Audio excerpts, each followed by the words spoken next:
তাইলে টাকা ইনকাম করা কি কোনো কঠিন কাজ হবে? অনেকে টাকার পিছনে দৌড়ায়, জীবনে টাকার পিছনে দৌড়ে টাকা পাওয়া যায় না, কারণ দুনিয়ার নিয়ম আছে যেটার পিছনে দৌড়াবা সেটা তুমি পাবে না।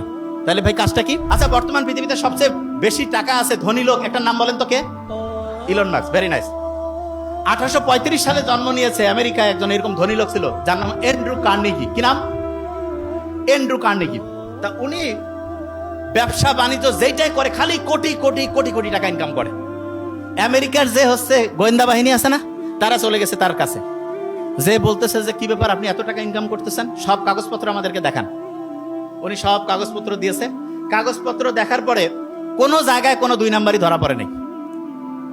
তখন ওনাকে জিজ্ঞেস করছে যে আপনি যে এত অসাধারণ ভাবে ব্যবসা করতেছেন, এটার পিছনে রহস্যটা কি? ধরবো কিন্তু এখনই, ওই যে লাস্ট পেজ।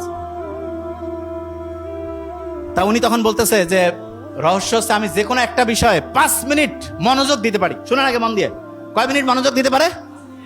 এই লাস্টের বেঞ্চ টুপি, কয় মিনিট মনোযোগ দিতে পারে? 5 মিনিট। ভেরি ফাইন, এই যে স্মার্ট ছেলে, 5 মিনিট। আচ্ছা, ওই সময় যারা ছিল সবাই কাছে 5 মিনিট, এটা তো কোনো কাজে না। তা বলছে ঠিক আছে আপনারা আসেন, মনোযোগ দেওয়ার টেস্টিং হচ্ছে। যারা ওই সময় আমেরিকার বড় বড় প্রতিষ্ঠানে, ওই সময় মোবাইল টোবাইল তো ছিল না, ব্রেন ভালো ছিল, চেষ্টা করছে, তারা 1.5 থেকে 2 মিনিট পরিমাণ একটা বিষয়ে মনোযোগ দিতে পারছে। আর অ্যান্ড্রু কার্নেগি 5 মিনিট পারতো।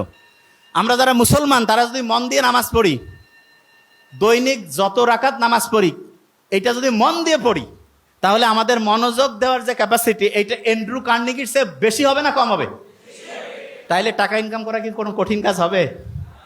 অনেকে টাকার পিছনে দৌড়ায়, জীবনে টাকার পিছনে দৌড়ে টাকা পাওয়া যায় না, কারণ দুনিয়ার নিয়ম আছে যেটার পিছনে দৌড়াবা সেটা তুমি পাবে না। তাহলে ভাই কাজটা কি? তোমার সবচেয়ে শক্তিশালী অস্ত্র হচ্ছে ব্রেইন। এই ব্রেইনটা সবচেয়ে পাওয়ারফুল ভাবে আল্লাহ বানাইছে। এইটা শুধু তোমার ওই পাওয়ারটা ধরে রাখতে হবে, এবং ধরে রাখার জন্য যেই যেই বুদ্ধি দরকার আল্লাহ সবগুলো বুদ্ধি দিয়েছে, কিন্তু আমরা ধরে রাখতে পারি না কেন? কারণ আমরা নিয়মটা কেন মানতেছি সেটা বুঝি না।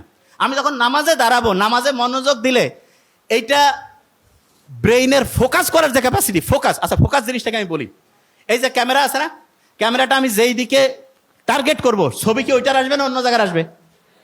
তাইলে আপনি যেই জিনিসটা টার্গেট করবেন, আপনি ওই জিনিসটা পাবেন না অন্য জিনিস পাবেন?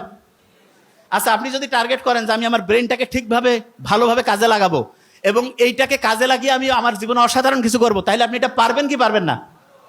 পারার জন্য নামাজটা 5 ওয়াক্ত যখন পড়বো তখন তো শুকরিয়া আদায় করবোই, তার সাথে এটাও চিন্তা করব যে আমার অ্যাটেনশন দেওয়ার, ফোকাস দেওয়ার যে ক্যাপাসিটি সেটা বাড়তেছে।